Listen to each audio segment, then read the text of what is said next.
नमस्कार दोस्तों, mission exam YouTube channel में आप सभी का दिल से स्वागत है।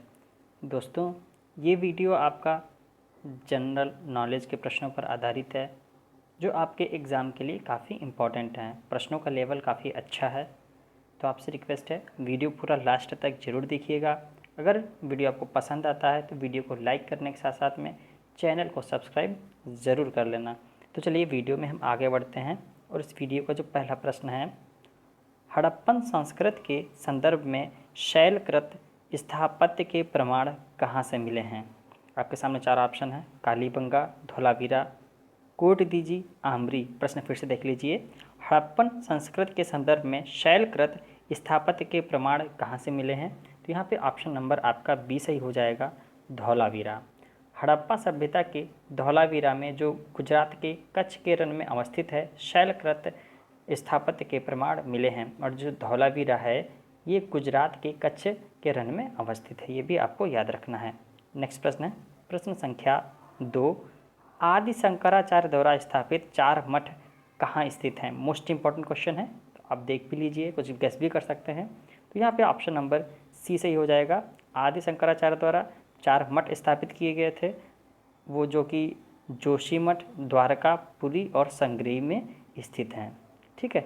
नेक्स्ट प्रश्न है प्रश्न संख्या 3, अशोक के द्वितीय शिलालेख में निम्नलिखित में से किसका उल्लेख नहीं है? अशोक का जो द्वितीय शिलालेख था उसमें से 4 ऑप्शन दिए गए हैं, इसमें से कौन सा नहीं था ये आपको बताना है। तो यहाँ पे ऑप्शन नंबर बी सही हो जाएगा, सातवाहन। बाकी चोल, पांडे और सत्यपुत्र ये सभी थे। अशोक के द्वितीय शिलालेख में सातवाहन का उल्लेख नहीं है। अशोक के इस शिलालेख में दक्षिणी सीमा पर स्थित राज्यों चोल, पांड्य, सतयपुत्र, केरलपुत्र एवं ताम्रपर्णी जो कि श्रीलंका में बौद्ध के प्रचार प्रसार के लिए धर्म प्रचारकों को भेजने के लिए वर्णन विधिपूर्वक मिलता है। तो यहाँ पे प्रश्न के अकॉर्डिंग ऑप्शन नंबर बी आपका सही हो जाएगा। नेक्स्ट प्रश्न है प्रश्न संख्या 4, विदेशी राजा जिसने समुद्रगुप्त के से अनुरोध किया था कि उसे भारत में बौद्ध विहार बनाने की अनुमति दी जाए, वह कौन सा था? मोस्ट इंपॉर्टेंट क्वेश्चन है। प्रश्न सभी जो है पीसीएस लेवल के हैं। ठीक है, बहुत ही प्रश्नों का लेवल अच्छा है। विदेशी राजा जिसने समुद्रगुप्त से अनुरोध किया था कि उसे भारत में बौद्ध विहार बनाने की अनुमति दी जाए, तो वो कौन सा था? तो यहाँ पे ऑप्शन नंबर बी सही हो जाएगा, मेघवर्मन।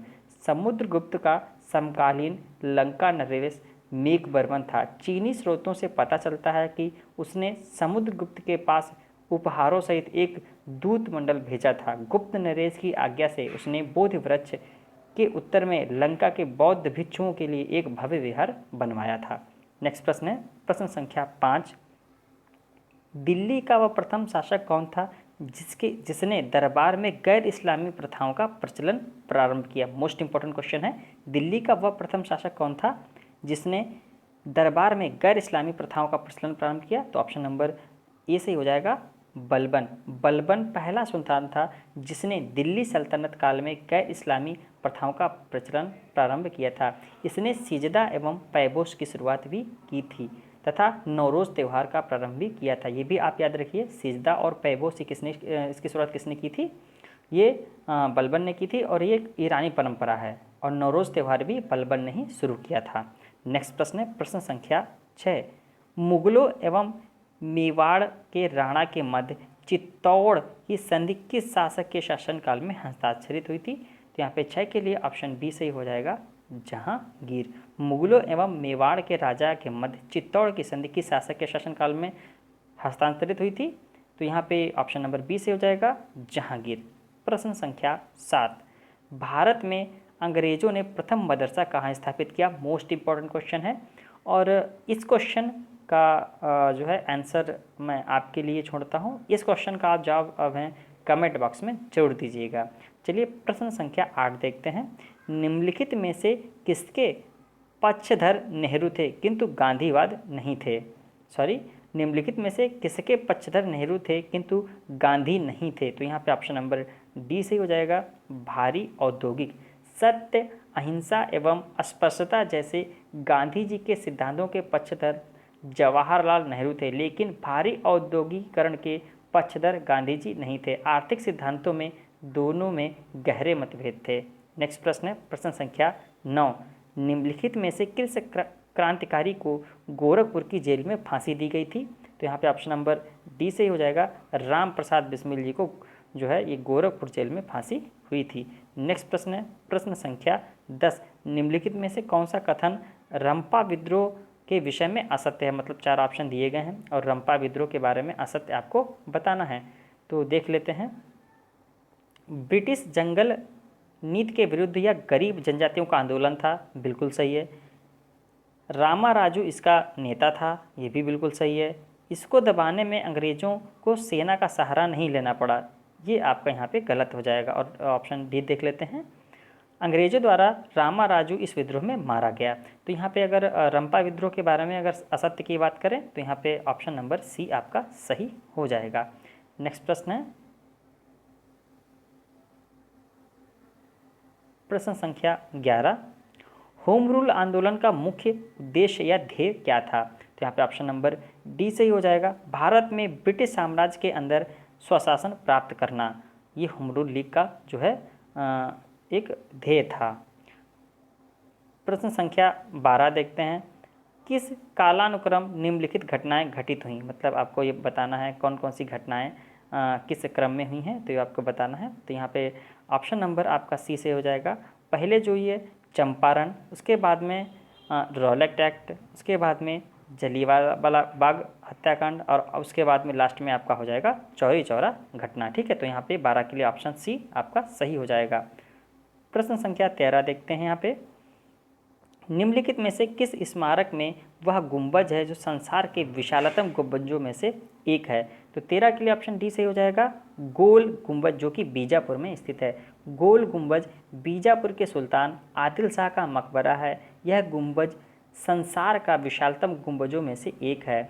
यह कर्नाटक राज्य में अवस्थित है। इसको फारसी वास्तुकार ढाबुल के याकूत ने 1656 ईस्वी में बनाया था। नेक्स्ट प्रश्न है प्रश्न संख्या 14, अष्टप्रधान नाम की मंत्रिपरिषद थी किसके शासनकाल में? ये आपको बताना है। तो ऑप्शन नंबर डी से हो जाएगा, मराठा प्रशासन में। मराठा प्रशासन में मंत्रिपरिषद को अष्टप्रधान कहा जाता था। शिवाजी ने शासन कार्यों में सहायता के लिए इनका गठन किया था। ये सभी मंत्री शिवाजी के सचिव के रूप में होते थे। नेक्स्ट प्रश्न है प्रश्न संख्या 15, निम्नलिखित कथनों में से असत्य कथन को पहचानना है। तो यहाँ पे देख लेते हैं असत्य कथन कौन सा है। मोहम्मद तुगलक की प्रतीक मुद्रा योजना असफल सिद्ध हुई, बिल्कुल सही है। मोहम्मद तुगलक का मुद्रा निर्गमन पर उचित नियंत्रण नहीं था, ये भी बिल्कुल सही है। मोहम्मद तुगलक द्वारा जारी किए गए सिक्के का विश्वास बढ़ता गया तथा अंतर्राष्ट्रीय मूल्य के भाव बढ़ने लगे, ऑप्शन डी देख लेते हैं। मोहम्मद तुगलक ने गंगा तथा यमुना के बीच दोआब में एक मूर्खतापूर्ण बजट संबंधी परीक्षण किया। तो यहाँ पे ऑप्शन अगर देखा जाए तो यहाँ पे ये सही हो जाएगा, ऑप्शन के अकॉर्डिंग असत्य हो जाएगा ऑप्शन सी, बाकी जो है सभी सही हैं।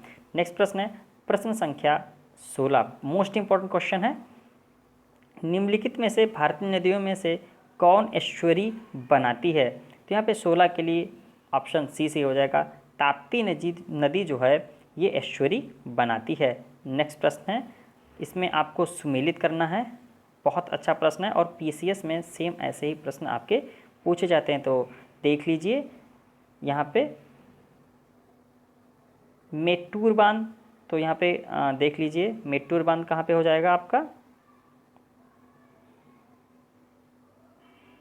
ऑप्शन यहाँ पे जो आपका सही हो रहा है सभी सही हो रहे हैं, ठीक है। मेट्टूर बांध जो आपका तमिलनाडु, हीराकुंड बांध महानदी उड़ीसा और रिहन बांध उत्तर प्रदेश और कृष्ण राज सागर बांध कर्नाटक। तो यहाँ पे आपका ऑप्शन जो डी है वो सही हो रहा है। सेम ऐसे ही मैचिंग आपके पीसीएस के एग्ज़ाम में पूछी जाती है। जादूगोड़ा निम्नलिखित में से किसके लिए प्रसिद्ध है? तो ये तो आपको पता ही होगा, यूरेनियम के लिए प्रसिद्ध है।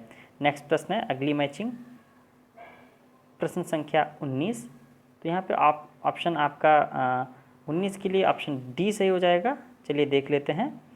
बादाम की पहाड़ियाँ, तो यहाँ पे ऑप्शन बी से हो जाएगा लौह अयस्क। और कोडरमा आप ये हो जाएगा अभ्रक के लिए, ठीक है। और मूसाबानी ये हो जाएगा तांबा। और रवा ऑप्शन नंबर डी से हो जाएगा, खनिज पेट्रोलियम के लिए। तो यहाँ पे ऑप्शन नंबर आपका डी सही हो जाएगा 19 के लिए। नेक्स्ट प्रश्न है, और इस वीडियो का लास्ट प्रश्न, निम्नलिखित शैल तंत्रों में से कौन भारत के कोयला निचयों का प्रमुख स्रोत है? मतलब किस स्रोत से हमें कोयला भारत में मिलता है? तो यहाँ पे 20 के लिए ऑप्शन नंबर डी से हो जाएगा, गोंडवाना तंत्र या गोंडवाना लैंड भी इसको कहते हैं। तो दोस्तों, आपको प्रश्न कैसे लगे प्लीज़ कमेंट बॉक्स में ज़रूर बताइएगा, और कोई भी गलती हो या कोई सुझाव हो तो प्लीज़ कमेंट ज़रूर करें, उसका सुधार अवश्य होगा। तो दोस्तों, अगर आपको वीडियो पसंद आए तो वीडियो को लाइक जरूर कर दीजिए, शेयर कर दीजिए और चैनल को सब्सक्राइब करना ना भूलें। दोस्तों, अपना कीमती समय हमें देने के लिए आपका बहुत बहुत धन्यवाद। मिलते हैं अगली वीडियो में, तब तक के लिए नमस्कार, आपका समय शुभ हो।